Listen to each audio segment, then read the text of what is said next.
His name is Daniel. He's 32 years old.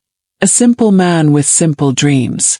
He wakes up every morning at 5:30 a.m., walks 30 minutes to the coffee shop where he works, and spends the day serving coffee, cleaning tables, and smiling to strangers.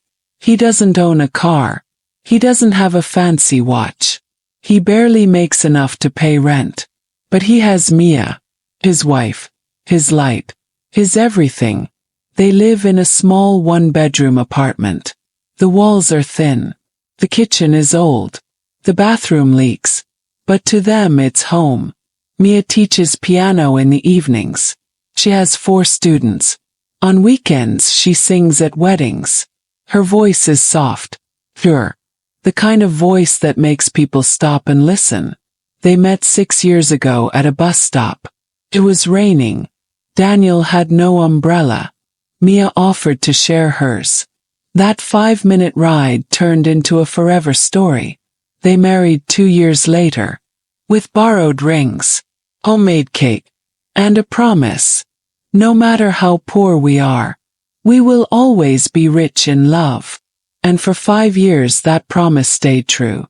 Her name was Claire. She walked into Daniel's coffee shop one rainy Thursday afternoon. She wore a white coat, expensive heels, and perfume that made the whole room stop breathing for a second. Daniel served her coffee. She smiled. "This is the best coffee I've ever had," she said. He laughed. "Thank you. Not many people say that." "Because not many people mean it," she replied. From that day she came every afternoon. Same seat, same coffee, smile. At first Daniel thought nothing of it. Just a loyal customer. But Claire wasn't just drinking coffee. She was watching him, talking to him, asking about his life, his dreams, his struggles. Then one evening when the shop was nearly empty, Claire stayed behind. She looked at him and said, "Daniel, I have a proposal for you." He raised his eyebrows. "Okay." She slid a card across the table. "I own several restaurants. I'm opening a new chain.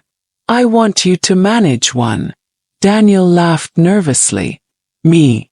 I'm not qualified." "You are," she said. "You work hard. You're kind. You're reliable." Then she leaned closer. "And there's something else. I don't just want you as a manager. I want you as a partner. In business. And in life." Daniel froze. She continued.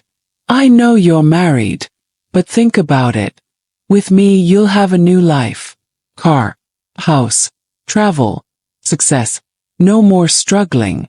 No more cheap dinners and broken toilets." She smiled. "You can take care of your family, your parents, yourself. You deserve more, Daniel." Then she added, "I won't wait forever. You have 1 week. Choose her, or everything else." Until she came. That night Daniel walked home in the rain. He didn't even notice he was soaked. His mind was spinning. He opened the door. Mia greeted him with a kiss. She had made soup. The apartment smelled like love. But he couldn't taste it. He sat down. Quiet. Distant. "What's wrong?" Mia asked. Daniel looked at her.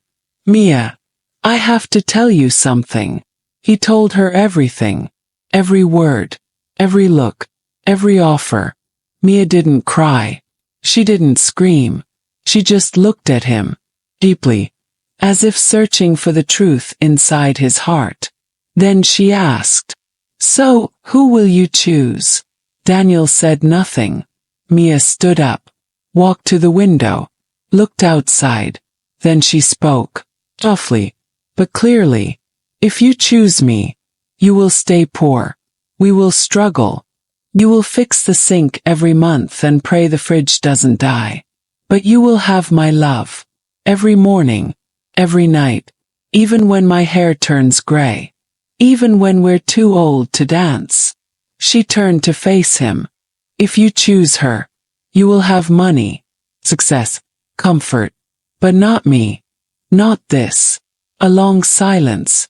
So Daniel, choose. Now let's pause here. If you were Daniel, if someone offered you everything you ever wanted, money, comfort, power, but the price was the person who truly loved you, what would you do? Would you stay with love and stay poor? Or walk away into a richer life with someone else? Comment your answer below. Let's see who chooses love and who chooses money. The week passed. Claire came again. Same seat, same perfume. So, she asked. Daniel looked at her. She was perfect, beautiful, powerful. But in her eyes something was missing. He pulled out a piece of paper. It was handwritten, folded. Claire opened it. It was a poem, written by Mia. We may not have silver. We may not have gold. But in our small story, great love is told. Daniel smiled. I'm sorry, Claire. I choose the woman who chose me when I had nothing. I choose the nights of ramen and laughter. I choose a future full of hard days. But real love. Claire didn't speak. She looked down, then up, and for the first time, she nodded. She's lucky, she whispered. Years passed.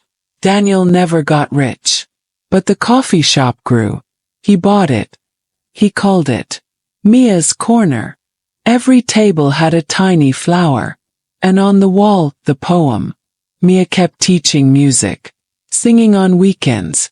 And every night, they sat on the small balcony, drinking tea, watching stars. Still poor, still happy. Because sometimes, dreams don't come in gold or cash.